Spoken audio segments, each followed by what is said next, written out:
Hi, welcome back to the Z-fari audiobook. If you're ready to begin, we'll finish up chapter 3 today. Here we go. Bebe was in trouble.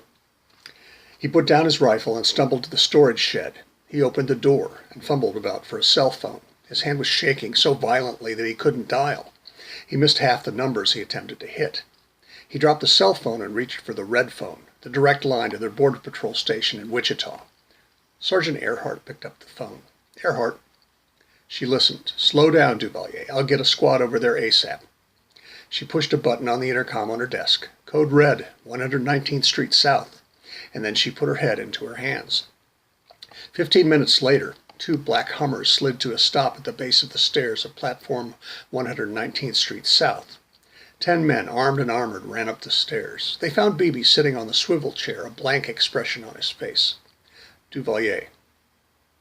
The trooper tried again. Duvalier! He snapped his fingers in Bebe's face. Bebe turned an unfocused gaze in the corporal's direction. What happened here, trooper? Talk to me. Over the next 15 minutes, in fits and starts, Bebe told the horrible story.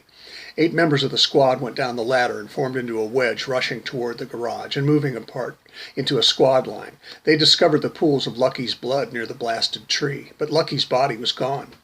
They moved to behind the truck and found even more blood, but they didn't find Ned.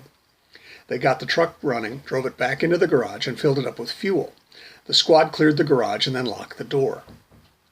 They returned to the platform and reported to the corporal. Bebe had told his story. There was nothing to do but wait for Sally. She would report for her shift at 4 p.m. When Sally arrived, the corporal gave her an abbreviated version of what had happened. She shook her head and then proceeded to do all of the things she regularly did when she came on duty every day. The squad took Bebe back to the Witch.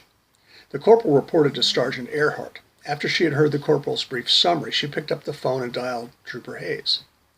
Sergeant Earhart, your new duty station is platform 119th Street South, midnight until 8. You start tonight. Thanks. She hung up and turned to the corporal. Bring me Duvalier, on the double. The corporal hurried off and returned with Trooper Duvalier in less than a minute. Sit down, trooper, Earhart ordered. Bebe sat down. Tell me what happened, she told him, and he did. Sergeant Earhart put her elbows on her desk and rested her nose on her steepled fingers. She watched Trooper Duvalier as he told his terrible story again. He listed what had happened. He made no excuses. Trooper, you've had a bad day. But I know how Ned was, a force unto himself. There was no way you could have stopped him.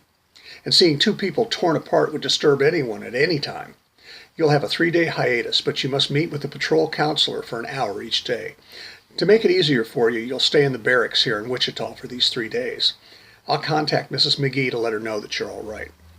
Thank you, ma'am, Bebe said in a small, soft voice. You're dismissed, trooper. Bebe Duvalier stood up, and the corporal led him to the barracks. After Trooper Duvalier left, Sergeant Earhart sat for a few minutes reviewing the notes she had taken from the corporal's report and Duvalier's telling of his story. Then she closed her eyes for a minute before she rose to walk to the elevator that would take her to the lab. When she got to the lab, Sergeant Earhart walked directly to Dr. McDougal and pulled him away from the machine he was adjusting. He was piqued by her presumption, and was about to tell her what he thought of her impertinence.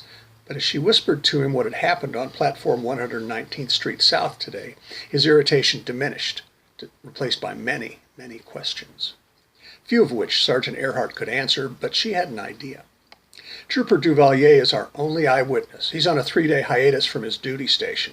He's been ordered to see the patrol counselor for an hour each of the 3 days he's in the barracks. I'm not a counselor, Sergeant.